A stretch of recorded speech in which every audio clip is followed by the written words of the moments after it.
할렐루야. 오늘 일부 예배에 나오신 여러분 주의 이름으로 환영하며 축복합니다. 여러분과 옆에 있는 분과 이렇게 인사합시다. 잘 오셨습니다. 오늘 큰 은혜 받고 돌아갑시다. 9월 한 달 동안 성전 건축에 관하여서 설교를 했습니다. 오늘은 마지막 주일로 성전 건축은 축복이다. 다윗이 왕이 된 후 예루살렘 성을 빼앗고 블레셋과의 전쟁에서 다윗은 영거포 승리합니다. 그러한 다윗의 명성이 온 세상에 퍼졌고 이방 민족들은 다윗을 두려워합니다. 역대상 14장 17절은 그렇게 말합니다. 다윗의 명성이 온 세상에 퍼졌고 여호와께서 모든 이방 민족으로 그를 두려워하게 하셨더라 그랬어요. 이렇게 전쟁에 승리한 다윗은 하나님의 언약궤가 이곳저곳 이동되는데 이 하나님의 언약궤를 예루살렘으로 옮겨오면서 얼마나 기뻤던지 다윗이 춤을 덩실덩실 춥니다. 역대상 15장 29절 그렇게 말합니다. 여호와의 언약궤가 다윗 성으로 들어올 때에 사울의 딸 미갈이 창으로 내려다보다가 다윗 왕이 춤을 추며 뛰노는 것을 보고 마음으로 업신여겼더라 그랬어요. 다윗은 하나님의 언약궤가 예루살렘으로 옮겨올 때 얼마나 기뻤던지 왕의 태통을 지키지 않고 춤을 췄다는 거예요. 그리고 역대상 17장 1절 이하에 보면 다윗은 어느 날 생각하기를 하나님의 임재의 상징인 언약궤는 성막 안에 있는데 자기는 백향목으로 지은 궁궐에 살고 있다는 사실을 문득 깨달으면서 마음이 편치가 않아요. 하나님의 언약궤는 장막 성막 안에 있는데 자기는 당시에 가장 좋은 제목으로 지은 백향목으로 지은 궁궐에서 산다는 것이 마음이 편치가 않았습니다. 그래서 다윗은 하나님의 성전을 짓겠다라고 마음에 품게 됩니다. 그럴 준비해요. 그런데 하나님께서는 다윗이 성전을 짓는 것을 허락하지 않습니다. 그 이유를 제가 지난 한 달 동안 여러분들에게 말씀을 드렸습니다. 하나는 다윗은 많은 전쟁을 통해서 다윗의 손에 뭐가 묻었다고요? 피가 묻었다. 두 번째는 성전을 짓기 위해서는 많은 사람들의 수고와 땀과 노력이 있어야 되는데 당시에 많은 사람들이 성전을 지을 준비가 되어 있지 않았고요, 또 심지어는 비방하는 사람들도 있었더라 그 말. 그거 모든 것들을 하나님은 다윗을 통하여 안전하게 하신 후에 그의 아들 누구에게? 솔로몬에게 성전을 짓도록 하나님은 말씀하십니다. 이때 다윗은 역대상 29장 1절로 9절에 보니까 회중들에게 이렇게 외칩니다. 우리 한번 역대상 29장 1절로 9절 앞에 화면에 나와 있는 것을 보고 긴 절이지만 같이 한번 읽습니다. 시작. 다윗 왕이 온 회중에게 이르되 내 아들 솔로몬이 유일하게 하나님께서 택하신 바 되었으나 아직 어리고 미숙하며 이 공사는 거도다. 이 성전은 사람을 위한 것이 아니요 여호와 하나님을 위한 것이라. 내가 이미 내 하나님의 성전을 위하여 힘을 다하여 준비하였나니 곧 기구를 만들 금과 은과 놋과 철과 나무와 또 만화 가공할 검은 보석과 채석과 다른 모든 보석과 옥들이 매우 많으며 성전을 위하여 준비한 이 모든 것 외에도 내 마음이 내 하나님의 성전을 사모함으로 내가 사유한 금으로 내 하나님 성전을 위하여 드렸노니 곧 오빌의 금 3,000달란트와 수는 7,000달란트라.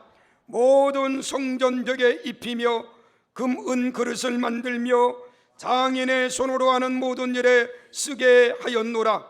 오늘 내가 즐거이 손에 채워 여호와께 드리겠느냐 하는지라.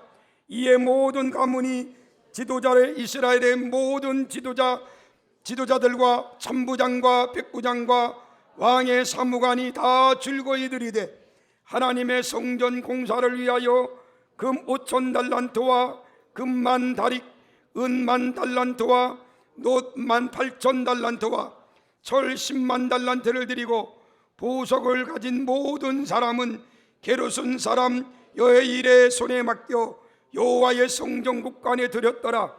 백성들은 자원하여 드렸으므로 기뻐하였으니 곧 그들이 성심으로 여호와께 자원하여 드렸으므로 다윗 왕도 심히 기뻐하니라 라고 성경은 말하고 있습니다. 무슨 말인가 하면 예루살렘 성전은 다윗이 이렇게 준비하여 그의 아들 솔로몬이 성전을 건축하도록 모든 준비를 다 해놓았다 그 말이에요. 이렇게 지은 성전이 예루살렘 성전입니다. 그런데 이렇게 지은 예루살렘 성전이 BC 586년에 바벨론의 침공으로 폐허가 됩니다. 이렇게 어마어마하게 지은 성전이 폐허가 돼요. 그리고 BC 516년에 학개와 스가랴 선지자가 귀환하면서 바벨론 침공으로 폐허가 된 예루살렘 성전을 재건하기를 마음속으로 원합니다. 그 말씀이 학개서예요. 학개서 2장 3절은 그렇게 말합니다. 너희 가운데 남은 자 중에서 이 성전의 이전 영광을 본 자가 누구냐? 이제 이것이 너희에게 어떻게 보이느냐? 이것이 너희의 눈에 보잘것없지 아니하냐? 다시 말 이 말입니다. 여러분들 가운데 폐허가 되기 전에 성전을 본 사람 있지 않습니까? 그때 성전이 얼마나 아름답고 거대했습니까? 그런데 지금 이 성전이 이렇게 폐허가 되었습니다.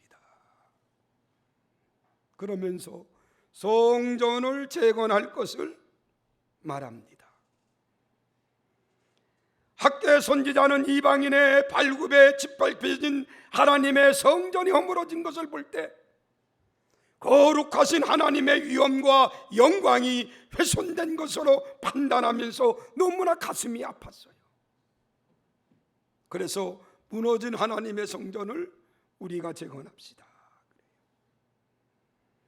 이렇게 바벨론 포로에서 돌아온 학개 선지자는 당시의 총독 스룹바벨과 대제사장 여호수아를 독려합니다. 그러면서 BC 616년에 폐허가 된 예루살렘 성전을 재건해요. 그 성전을 스룹바벨 성전이라고도 말하고 제2의 성전이라고도 말합니다. 여러분, 학개 선지자는 성전 재건의 목적을 하나님의 영광에 두었습니다.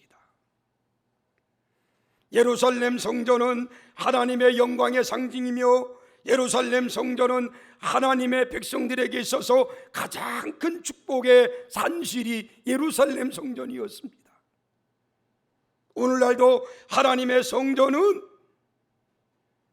하나님의 영광의 상징이며 하나님의 성전을 통해서 하나님께서는 축복해 주신다는 것을 믿으시면 아멘 하시기 바랍니다. 그래요. 이렇게 하나님의 성전은 그 백성들에게 있어서 언제나 축복으로 이어졌던 그러한 상징이 성전이었습니다. 그러면 성전을 통해서 하나님은 어떤 축복을 주셨는가? 오늘 네 가지를 한번 생각해 보려고 합니다. 첫 번째, 성전 건축에 참여하는 것 그 자체가 축복입니다. 한번 따라합시다. 성전 건축에 참여하는 것 자체가 축복이다. 그래요. 열왕기상 5장 5절은 그렇게 말합니다. 내가 내 하나님은 여호와의 이름을 위하여 성전을 건축하려 하오니 그랬어요. 솔로몬은 하나님의 앞에 성전을 건축하는데 어떤 자신의 명성을 위해서 성전을 건축한다라고 말하지 않습니다. 오직 여호와의 이름을 위하여 내가 성전을 건축한다. 그리고 학개서 1장 8절에 지난주일날 말씀을 드렸지만 거기는 그렇게 말합니다. 너희는 산에 올라가서 나무를 가져다가 성전을 건축하라. 그리하면 내가, 여호와가 말입니다, 내가 그것으로 말미암아 기뻐하고 또 영광을 얻으리라. 여호와가 말하였느니라 라고 말해요.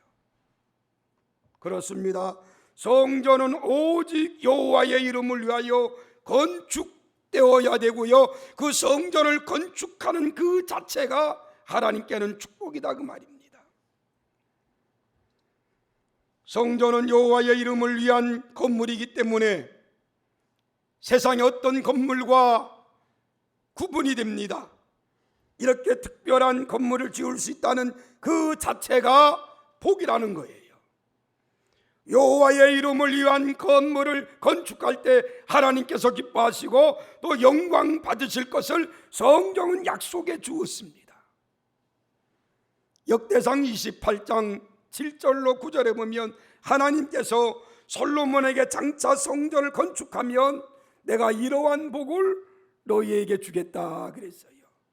우리 한번 역대상 28장 7절 9절 앞에 있는 화면을 보고 다시 같이 한번 읽습니다. 시작.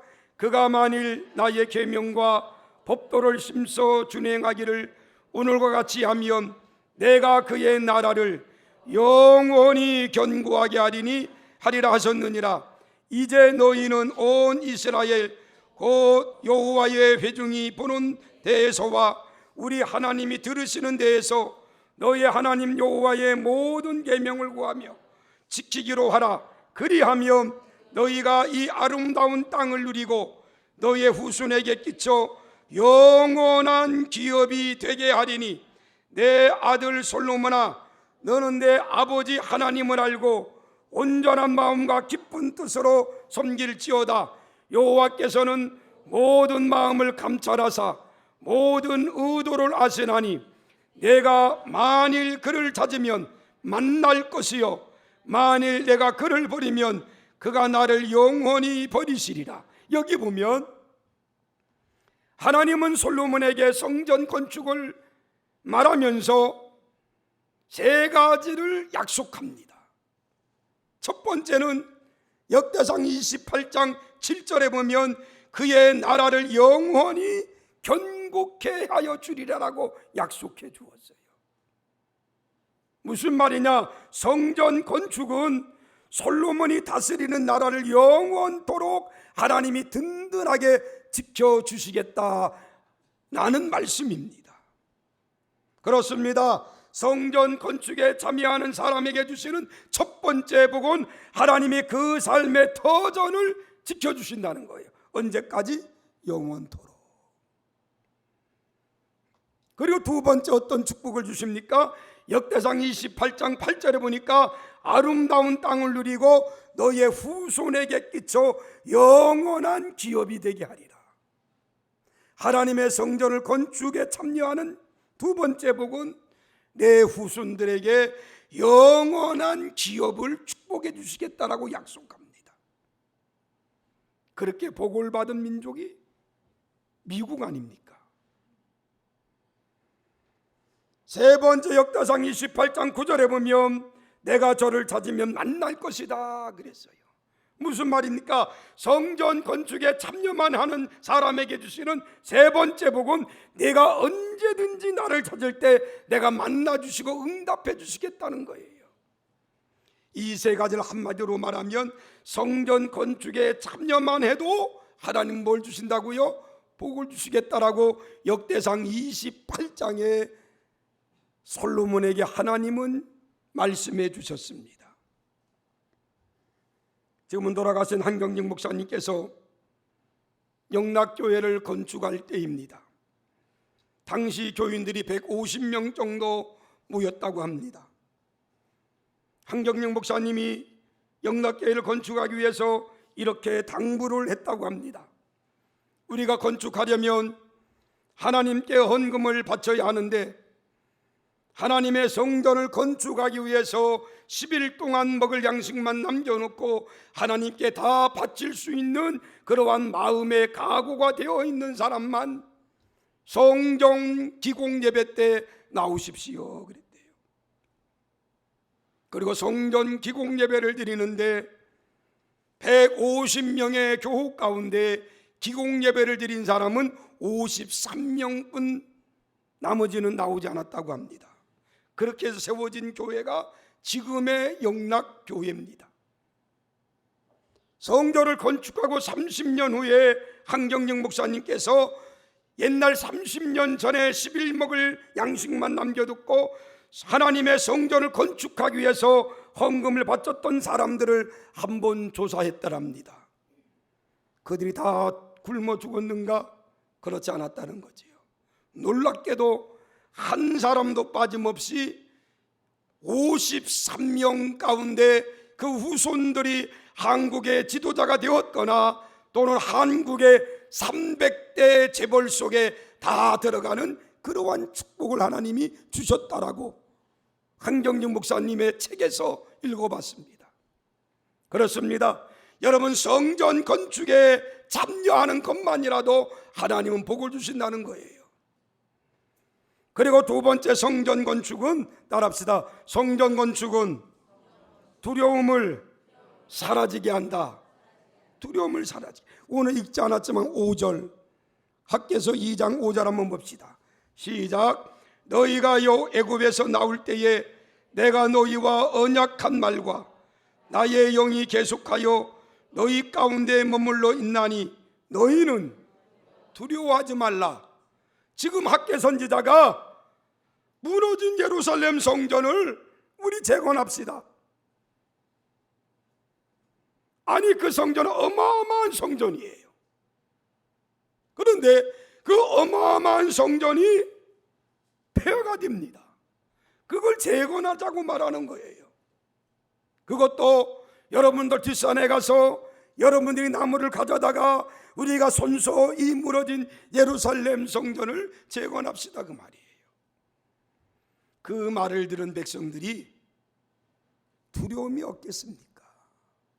아니, 그 성전은 다윗이 준비했고 솔로몬이 지은 성전인데 그 당시에는 많은 사람들이 도와줬는데 아니, 지금 먹을 것도 없는 우리들에게 성전을 짓자고 말하니 사람들이 두려운 거예요. 그때 학개가 뭐라고 말합니까? 너희는 두려워하지 말라 그래요. 왜 두려워하지 말라고 말합니까? 하나님과 맺은 뭐가 있다고요? 언약이 있지 않느냐. 5절에 보면 애굽에서 나올 때 내가 너희와 언약한 말이 있지 않느냐. 다시 말하면 이스라엘 백성들과 시내산에서 맺은 언약을 너희들이 알고 있지 않느냐 그 말이에요. 그러니 너희들은 두려워하지 말라. 그 언약의 말씀이 뭔 줄 압니까? 하나님은 하나님의 말씀에 순종하면 하나님은 복을 주시고 하나님의 말씀에 불순종하면 그들에게 화를 내린다는 것이 이스라엘 백성들과 시내산에서 맺은 언약입니다. 하나님의 말씀을 너희들이 믿는다고 고백하지 않느냐? 그러면 하나님의 말씀을 믿고 지켜라. 그러면 하나님 반드시 너희들에게 언약한 축복을 주시겠다 그 말이에요. 지금 이스라엘 백성들에게 있어서 성전 재건하는 일은 쉬운 일이 아닙니다. 지금 학계 당시 성전을 재건하는 시기도 가장 바쁜 농번기였습니다. 그 당시에는 농업이 주업이에요.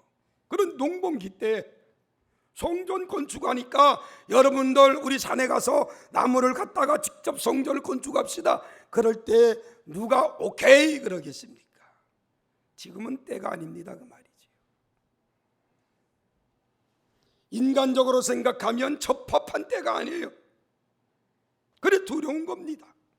왜? 하나님의 말씀은 알고 있는데 그 말씀을 순종하자니 지금 때가 아닌 것 같고, 순종하지 않자니 하나님의 명령을 어기는 것 같고, 그러니까 두려운 거예요.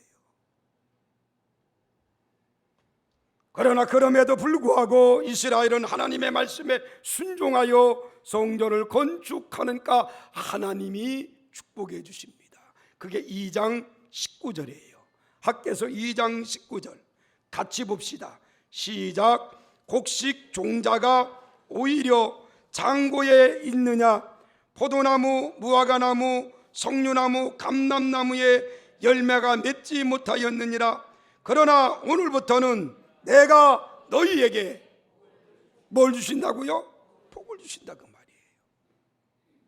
무슨 말인가 하면 너희가 지금 시기로는 적합하지 않다라고 말하는 거 안다 그 말입니다.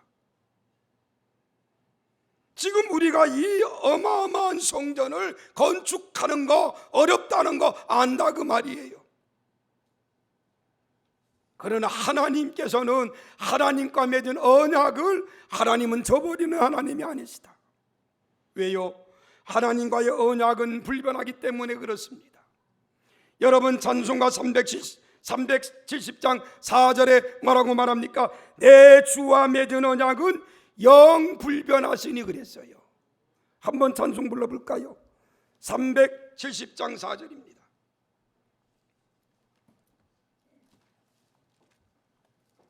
370장 4절 내 주와 맺은 언약은 영불변하시니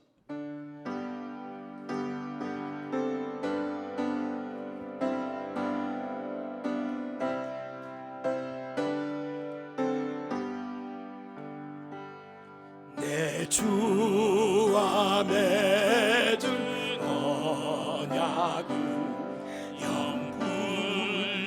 영불변하시니 그 나라 가기까지는 그 나라 가기까지는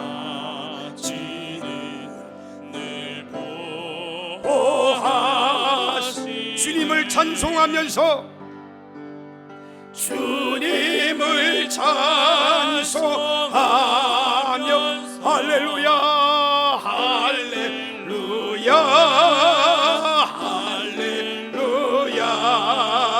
내 앞길 멀고 험해도 나 주님만 따라가니. 지금 학계 선지자의 말을 듣고 사람들은 지금 두려워요. 지금 성전을 재건할 시기가 아니라고 말합니다. 아니 재정도 없다라고 말합니다. 그러나 하나님께서는 학개서 2장 19절에 보니까 하나님이 모든 것들에게 복을 주시겠다라고 말씀해 주었어요. 그게 하나님의 약속이에요.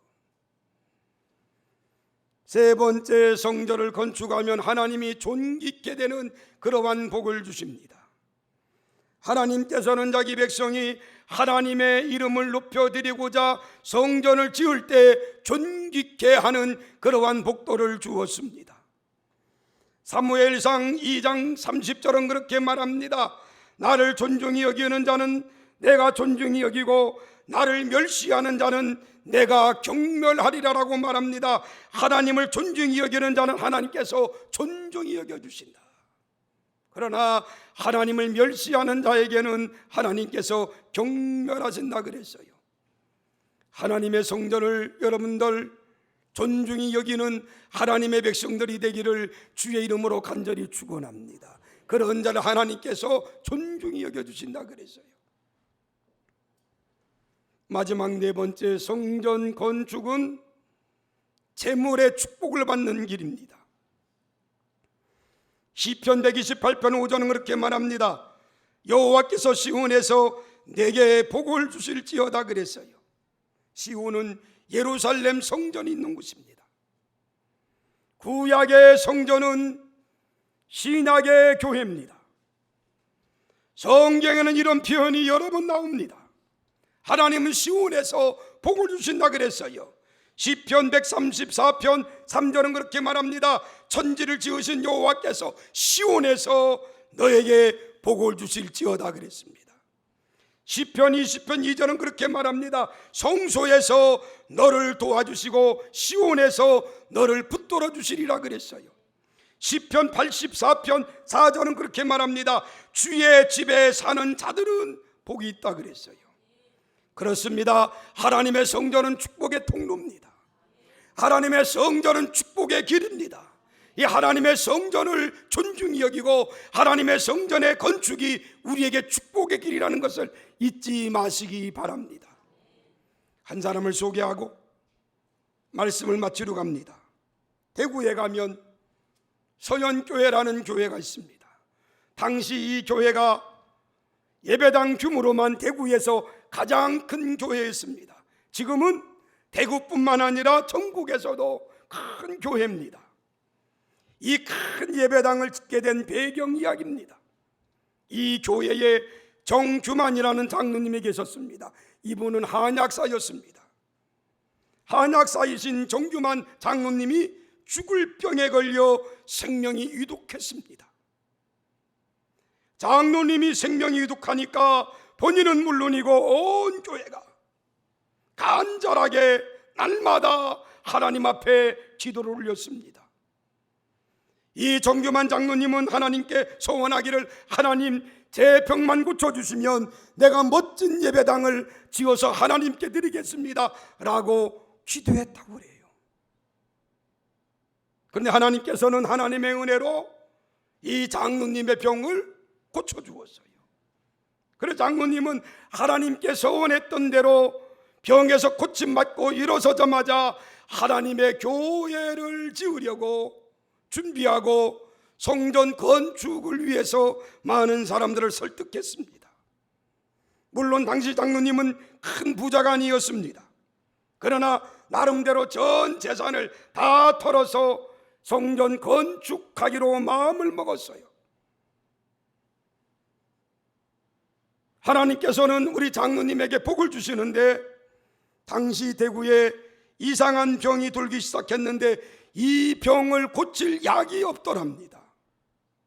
그런데 정규만 장로님의 한약방에 가서 약을 지어 먹으면 이 병이 다 치료되는 거예요. 이 소문이 대구 전역에 돌면서 이 정규만 장로님의 한약방에 사람들이 몰리기 시작하는데 세상 표현으로 말하면 돈을 괄키로 끌어모았다는 거예요. 이 장로님은 성전 건축을 마치는 것은 물론이고 큰 부자가 되었다는 그 교회가 지금까지 서여 있는 대구의 서연 장로교회입니다. 여러분, 하나님의 성전은 하나님께서는 성전을 통해서 복 내려주신다는 것을 잊지 마십시오. 하나님의 경제학은 사람의 경제학과 다릅니다. 세상의 경제학은 사업을 재투자해야 돈을 벌어요. 그러나 하나님의 경제학은 하나님께 투자하면 하나님은 반드시 복을 주신다는 것을 잊지 마십시오. 다윗은 성전 짓기를 사모했지만 하나님이 허락하지 않았습니다. 아니, 다윗은 성전 지을 준비를 다 했지만 하나님이 허락하지 않아요. 그러나 하나님께서는 그 아들 솔로몬을 통해서 성전 지을 것을 하나님 허락합니다. 다윗은 준비만 했는데 하나님께서는 그 다윗의 정성을 보시고 하나님은 다윗을 축복해 주잖아요.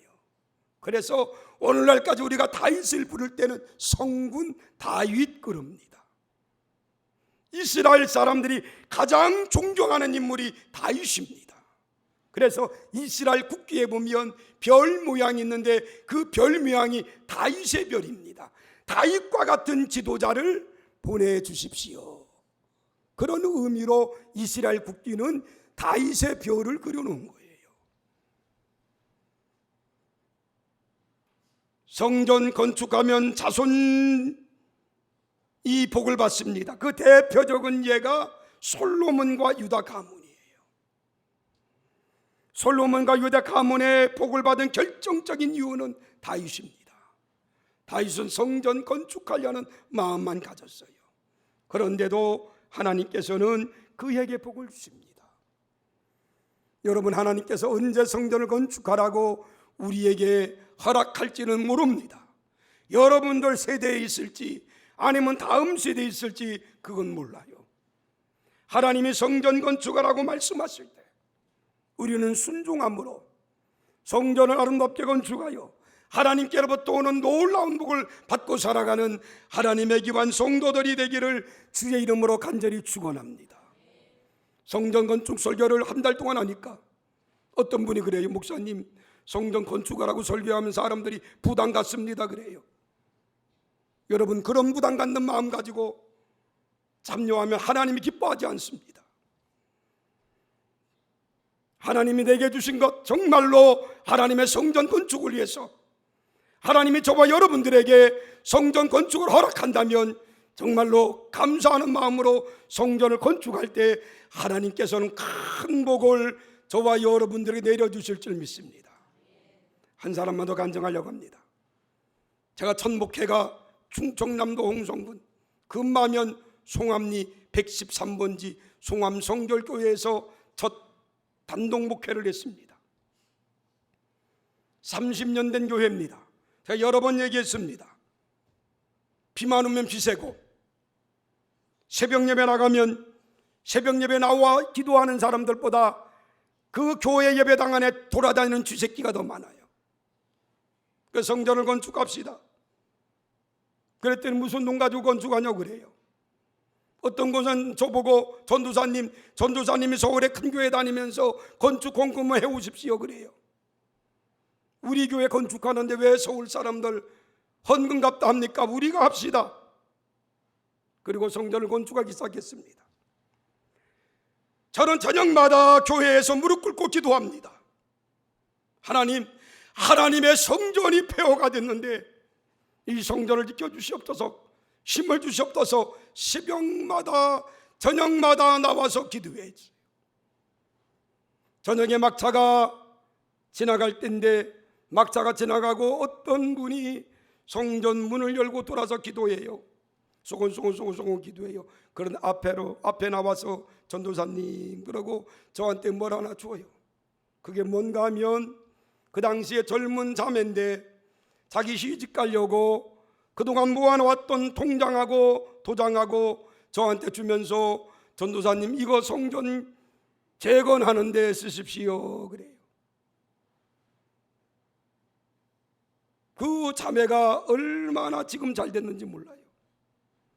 그리고 저녁마다 기도하는데 오랜 기간이 지났는데 그날도 막차가 지나가고 난 다음에 누가 들어와서 기도해요. 그리고 좀 있다 보니까 어떤 분이 앞으로 나와서 저한테 그래요. 전도사님 오늘 홍성시장에 가서 소 팔아 왔습니다. 이거 소 판 돈인데 전도사님 성전 건축하는 데 쓰십시오. 그분 소 한 마리가 그분 재산이에요. 자기 땅도 없어요. 그 소를 가지고 남의 집 일하면서 먹고 사는 사람입니다. 그런데 그 소를 팔았다는 거예요. 그리고 났는데 그 다음날 문제가 일어났어요. 어떤 문제? 그 아내가 집을 나갔어요. 애들이 딸만 쪼로로 3명인데 그 조그마한 애들을 다 내놓고 그냥 집 나갔어요. 아니 여러분 같으면 살겠습니까? 재산 소 한 마리인데 그걸 팔아가지고 자기하고 상의도 하자고 교회에다 바쳤어요. 그러니 어느 여자가 살겠습니까? 집 나갔어요. 제가 그 다음날 홍성 시내를 그 여집사를 찾으러 돌아다녔어요. 한 열흘에 돌았어요. 그리고 그 다음 문제가 있는데, 또 무슨 문제가 하면 그 형님이 저희 교회 권사님이십니다. 그 권사님이 대단한 분이에요. 권씨 집안입니다. 대단한 분이에요. 제 앞에 함성환 목사님이라고 목회를 했는데, 사택이 무너져 사택을 지으려고 할 때 그 집사님이 염소 한 마리 팔아서 헌금했어요. 그때 그 권사님이 웃어서 우리 함성환 목사님 멱살을 잡고 흔든 사람입니다. 내 동생 꼬들겨서 염소 팔아 바치라겠다고. 그런데 저는 뭐 팔아 바쳤어요? 소 팔아 바쳤는데 큰일 났잖아요.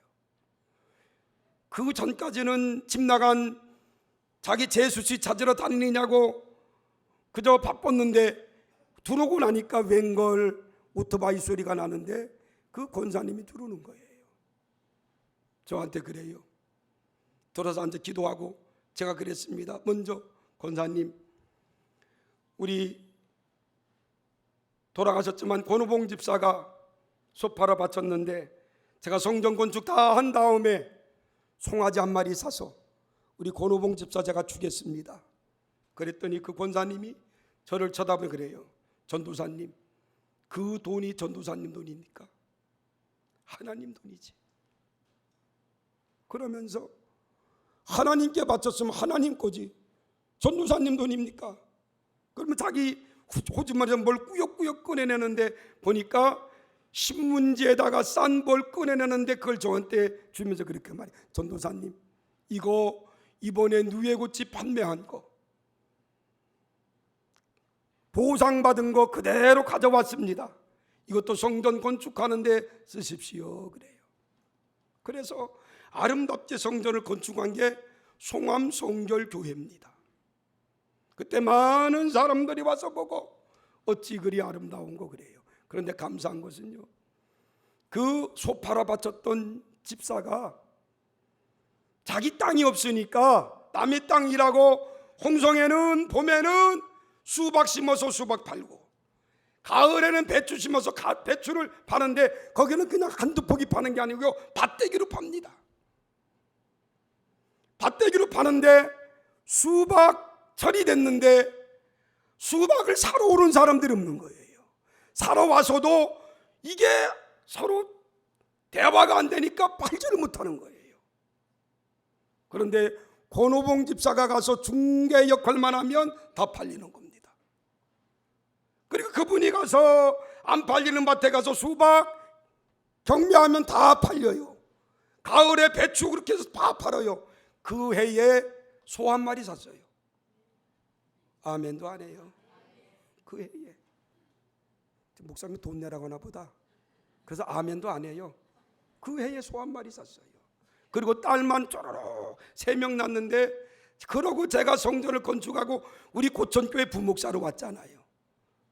그 이듬해 그 집에 아들을 낳았어요. 아들. 그 아들이 이름이 영광입니다. 하나님께 영광이라 그 영광이라고 줬어요. 여러분, 하나님은 성전 건축하면요, 하나님 복 주십니다. 성전은 하나님의 축복의 통로예요. 성전 건축할 때 여러분들 걸림돌이 되지 마십시오. 하나님은 보고 계십니다. 하나님 앞에 헌신하고 충성하는 하나님의 귀한 일꾼이 되지 걸림돌 되지 마십시오. 하나님 반드시 보응한다 그랬거든요. 다윗을 통하여 그 가문이 복을 받은 것처럼 여러분들을 통하여 여러분들 가문이 복이 있기를 주의 이름으로 축원합니다. 기도하겠습니다.